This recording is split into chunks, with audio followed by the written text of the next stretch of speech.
Assalamualaikum warahmatullahi wabarakatuh. Sahabat perspektif dimanapun Anda berada, kami ucapkan selamat datang kembali di podcast Hasnawi Haris Perspektif. Pada episode kali ini, kami akan berbincang tentang satu topik yang sangat banyak dibicarakan, tentu karena kita sedang mengalaminya. Bangsa kita sedang mencapai atau berada di kondisi tersebut. Fenomena apa itu? Yaitu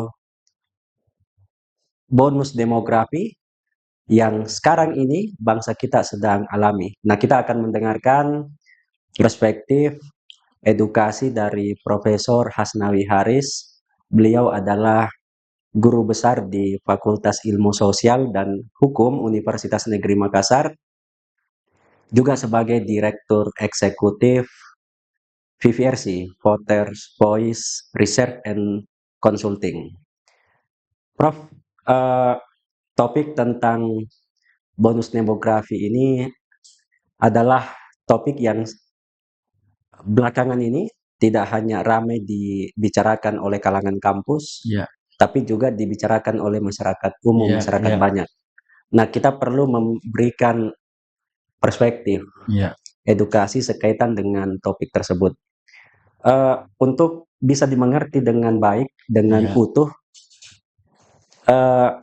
kira-kira bonus demografi itu mudahnya, gampangnya itu seperti apa, Prof? Untuk memahaminya. Ya, baik Pak Ari, terima kasih. Assalamualaikum warahmatullahi wabarakatuh. Waalaikumsalam warahmatullahi wabarakatuh. Sahabat perspektif, bonus demografi atau dalam bahasa asing disebut dengan demographic dividend, itu kalau disederhanakan, itu bisa kita artikan bahwa fenomena dari jumlah penduduk yang dimiliki oleh sebuah negara yang usia produktifnya lebih banyak dibanding usia tidak produktifnya. Nah, kalau versi Indonesia itu bisa kita katakan bahwa Indonesia ini sebenarnya juga masuk pada kategori sedang dalam perjalanan memanfaatkan bonus demografi yang memungkinkan di tahun 2045 nanti kita masuk pada era 100 tahun kemerdekaan, dan inilah yang harus dimanfaatkan. Jadi kelebihan bonus demografi itu sebenarnya lebih kepada jumlah usia produktif itu lebih banyak ketimbang yang tidak produktif, Pak Ari. Ya, kebalikan dari krisis demografi, Prof. Iya, betul. Ada juga bangsa, Prof, yang usia produktifnya itu justru sedikit. Iya, antar sebuah bangsa itu tidak sama, sebuah negara tidak sama, tidak sama waktunya. Perjalanan mencapai bonus demografi. Usia 100 tahun yang tadi Prof sampaikan, itu adalah usia emas bagi sebuah bangsa. Nah, ini sering dikaitkan, Prof, antara bonus demografi di satu titik dengan Indonesia emas. Sebetulnya bagaimana nyambungnya itu, Prof? Relasi dua hal tadi, Prof. Ya, jadi baik Pak Ari. Jadi sebenarnya tadi saya sedikit menyinggung Pak Ari bahwa sebelum saya jawab Indonesia emas itu sebenarnya mengapa penting kita perbincangkan, karena tanpa sadar kita sebenarnya sudah masuk pada tahun kelima perjalanan dari bonus demografi. Karena kalau kita lihat data BPS itu di tahun 2020 sampai 2030 sebenarnya itu sudah running. Bagaimana bonus demografi atau bagaimana umur usia produktif kalau versi Indonesia itu umurnya 15 tahun sampai 64 tahun sebagai usia produktif, dan itu kita sudah masuk tahun kelima. Karena harapannya sebenarnya di tahun 2030 itu sudah kelihatan sebenarnya apa yang harus kita lakukan untuk sampai pada titik misalnya 15 tahun kita masuk pada 100 tahun kemerdekaan. Nah, memang kalau kita lihat Pak Ari, mengapa kemudian ada selalu dipaketkan dengan Indonesia emas? Karena biasanya sebuah negara itu disebut memiliki bonus demografi kalau ukuran waktunya ada. Nah, kebetulan Indonesia itu ukuran waktunya 100 tahun, jadi 1 abad. Kenapa 1 abad? Indonesia emas ini sebenarnya itu diartikan sebagai perayaan 100 tahun kemerdekaan kita.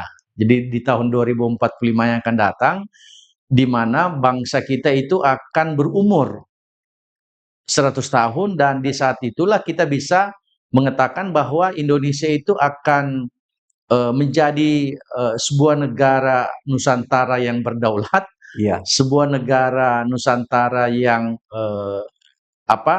yang maju dan berkelanjutan, dan inilah yang sebenarnya sedang kita persiapkan, sehingga menjadi penting dan masuk akal kemudian kalau kita bisa memberikan porsi khusus, Pak Ari, perhatian khusus bagaimana kehadiran bonus demografi ini dihubungkan dengan Indonesia Emas tahun 2045. Baik, Prof. Kalau Indonesia Emas ini sudah running, kita menuju ke sana, Prof. Bonus demografi sedang kita memanfaatkan. Adakah tahapan yang pemerintah sudah rancang, sudah pikirkan untuk menuju ke sana, Prof, supaya tangga-tangganya jelas? Ya, baik, Pak Ari. Jadi kalau versi Pak Jokowi kemarin, pemerintah yang lalu, dan itu kalau tidak berubah berarti kita akan mengikuti tahapan ada 4, Pak Ari. Pertama itu adalah tahapan fondasi transformasi. Itu kita lakukan tahun ini 2025 sampai 2029. Jadi sekitar 5 tahun. Kemudian tahap kedua itu akselerasi dari transformasi berbagai bidang tentu.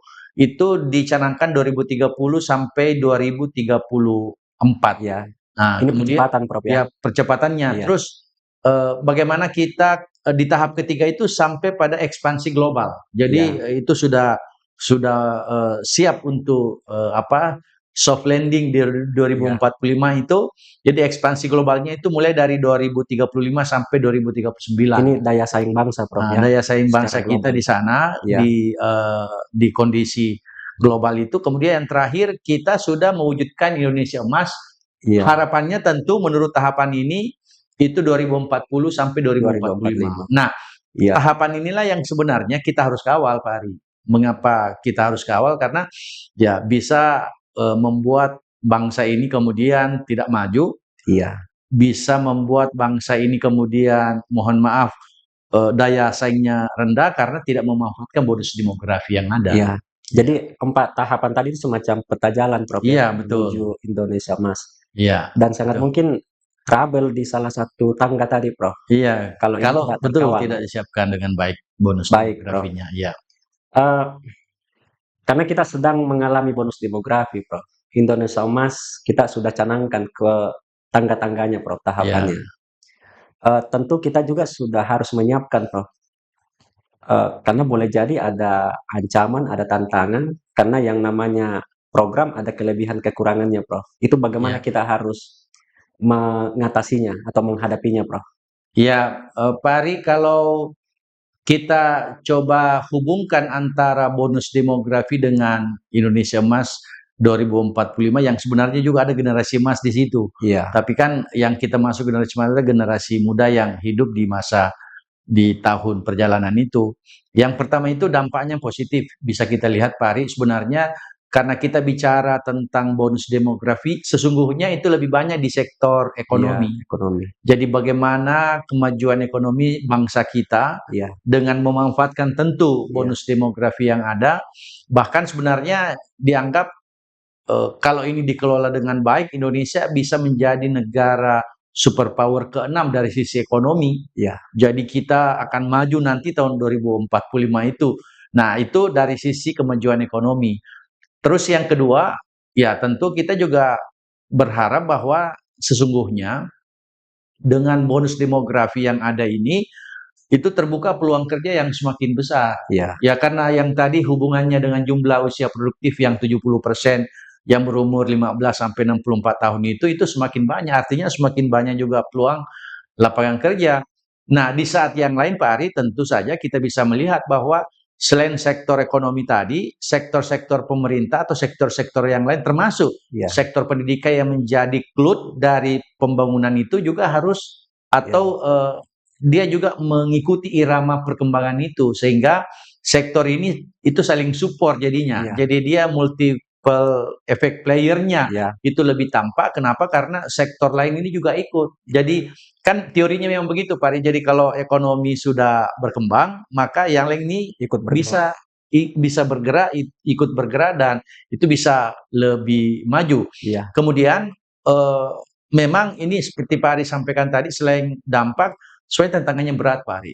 Ya. Selama kurang lebih 32 tahun sampai hari ini, kita masuk dalam posisi negara yang punya pendapatan kelas menengah. Ya. Jadi sebenarnya kalau ini dimanfaatkan bonus demografi Pak Ari, itu sama dengan kita menghindari jebakan kelas menengah. Ya. Jadi biasa disebut dengan middle income trap itu kita harus hindari, karena kalau bertahan kita di posisi itu, akselerasinya menjadi konstan dan kita tidak menjadi negara maju. Iya, tidak menjadi negara maju. Dan kita tentu pada titik ini, ya tantangannya kita harus meningkatkan. Apa yang harus kita tingkatkan? Ada yang kita sebut dengan GNI. GNI itu adalah Gross National Income. Nah, berharap kita dengan fokus pada peningkatan GNI ini, kita bisa sama dengan negara-negara lain. Bisa kita sebut Pak Ari, negara lain yang mampu memanfaatkan bonus demografi ini dengan baik seperti Tiongkok, kemudian Cina, Tiongkok atau Cina, kemudian ada Korea Selatan, ada India bahkan, India bahkan bisa kita sebut Brasil. Nah, negara inilah yang sekarang ini survive dari sisi ekonomi dan dia mampu memanfaatkan bonus demografi itu dengan baik. Namun Pak Ari, ini juga selain yang tadi tantangannya, ya tentu kita harus berhadap-hadapan dengan ketika bonus demografi ini tidak dimanfaatkan. Apa itu Pak Ari? Banyak sekali, tapi kalau boleh menyebut ya beberapa di antaranya, itu dipastikan akan muncul gejolak atau masalah sosial. Bagaimana yang namanya kemiskinan, bagaimana yang namanya pengangguran, bagaimana yang namanya diskriminasi sosial, itu pasti terjadi kalau bonus demografi ini tidak kita manfaatkan. Bahkan sebenarnya kalau tidak dimanfaatkan menjadi mubazir, jadi ada namanya aging population, jadi manusia lansia itu semakin banyak, jadi semakin banyak orang yang tidak produktif.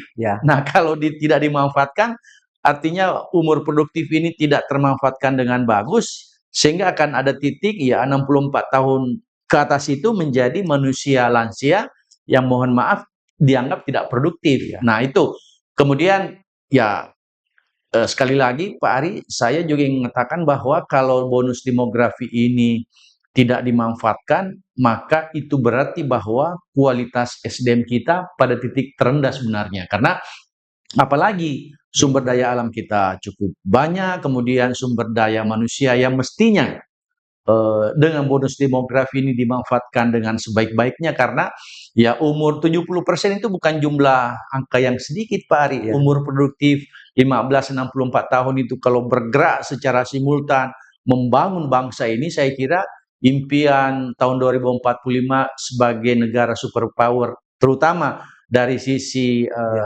kekuatan ekonomi ke-6, bahkan ada yang menyebut sebenarnya ke-5 dan ke-4. Tapi ya kita lihat nanti. Yang pasti bahwa yang saya bilang tadi di pengantar, kita sekarang ini sudah running di tahun ke-5.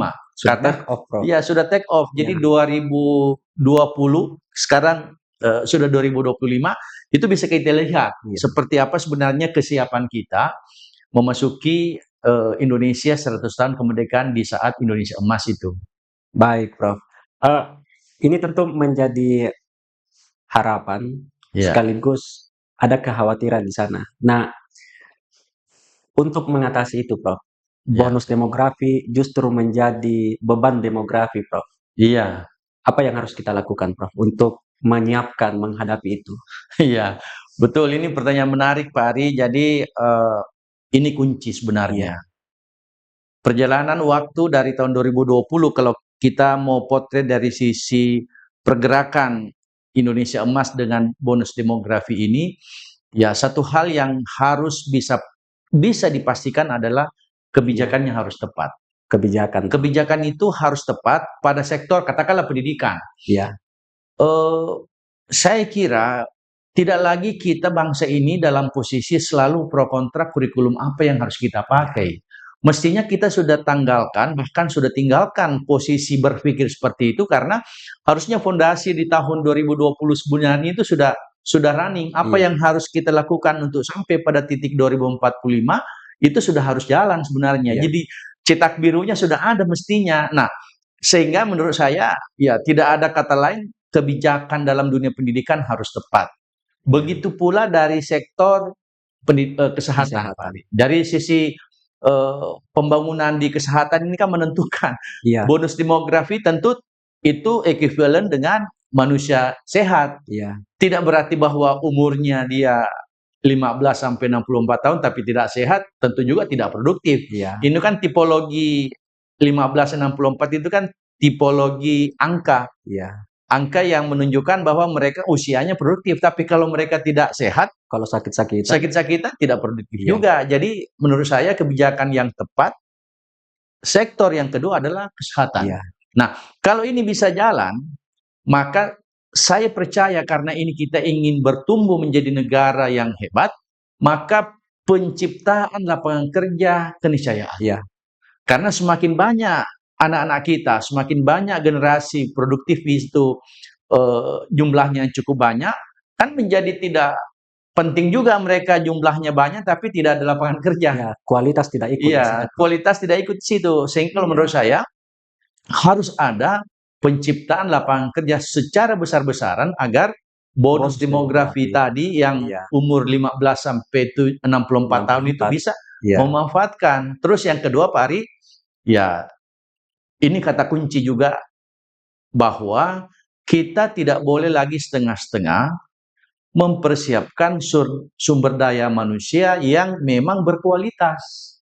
Nah, seperti apa itu tadi kebijakan yang tepat dari sisi pendidikan diantaranya. Karena kalau ini kita tidak bangun bahwa SDM kita harus berkualitas, maka ada proses pelambatan nanti di situ. Nah, kita berharap bahwa menurut saya dua hal inilah yang meskipun bidangnya banyak, dua hal inilah yang harus kita siapkan untuk memastikan agar bonus demografi di negara kita ini bisa kita manfaatkan dengan baik.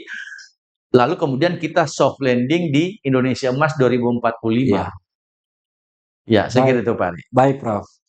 Kalau diandaikan dengan waktu, kita ini masih jam 7 pagi, Prof. Iya, betul. Posisi bonus demografi kita masih panjang perjalanan, Prof. Masih dan panjang. itu harus terkawal dengan baik. Iya. Sebagai penutup, Prof, seperti biasa kita memberi edukasi kepada pemirsa kita, tentu sekaitan dengan bagaimana memanfaatkan bonus demografi dan menjemput Indonesia Emas, Prof. Ya, baik Pak Ari, sebagai edukasi kita hari ini dengan topik bonus demografi dan Indonesia Emas 2045, pertama tentu kita jangan terbuai dengan penyematan bangsa kita ini di tahun 2020 sampai 2030 sampai 2040 dengan tahapan yang kita sebut tadi, kita sudah mencapai titik kulminasi 70% usia produktif. Kita jangan terjebak di situ, karena menurut saya kita harus mampu memang memilah dan membuat sebuah kebijakan yang tepat agar usia produktif ini benar-benar bisa bekerja.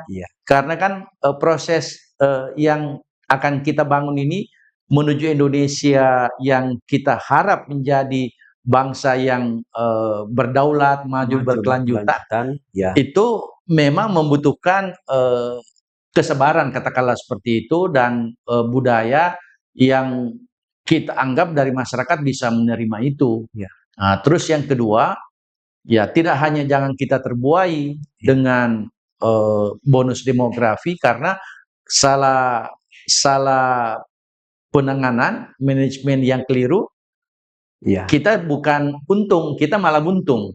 Jadi kita berharap mengikuti negara-negara yang mampu menjadi negara yang survive dan bahkan menjadi negara yang superpower dari sisi ekonomi, itu bisa kita tidak masuk di wilayah itu kalau tidak memanfaatkan itu. Sehingga menurut saya sematan Indonesia Emas ini juga harus kita selamatkan. Saya percaya bahwa sebenarnya secara kebijakan Indonesia Emas itu kan sebenarnya padanan dari sebuah kultur bangsa yang menurut saya di negara kita ini itu bisa menjadi klaster umur 1 abad. Biasanya kalau 1 abad kemerdekaan sebuah negara, disitulah puncak kulminasi dari sebuah kemajuan peradaban. Dan kita berharap Indonesia Emas tahun 2045 itu bisa kita masuki dengan baik, sehingga anak-anak kita, generasi kita yang oleh banyak orang kira-kira nanti tahun 2045 itu Pak Ari, jumlah penduduk Indonesia itu akan sampai di 324-325 juta. Ya. Waktu itu,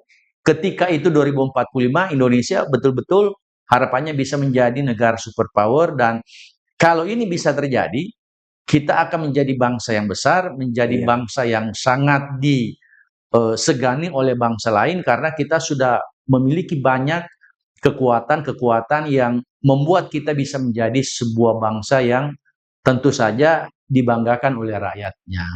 Saya kira itu, Pak Ari. Baik, Prof. Terima kasih, Prof, atas pencerahan, atas edukasi dan perspektif yang diberikan kepada pemirsa kita.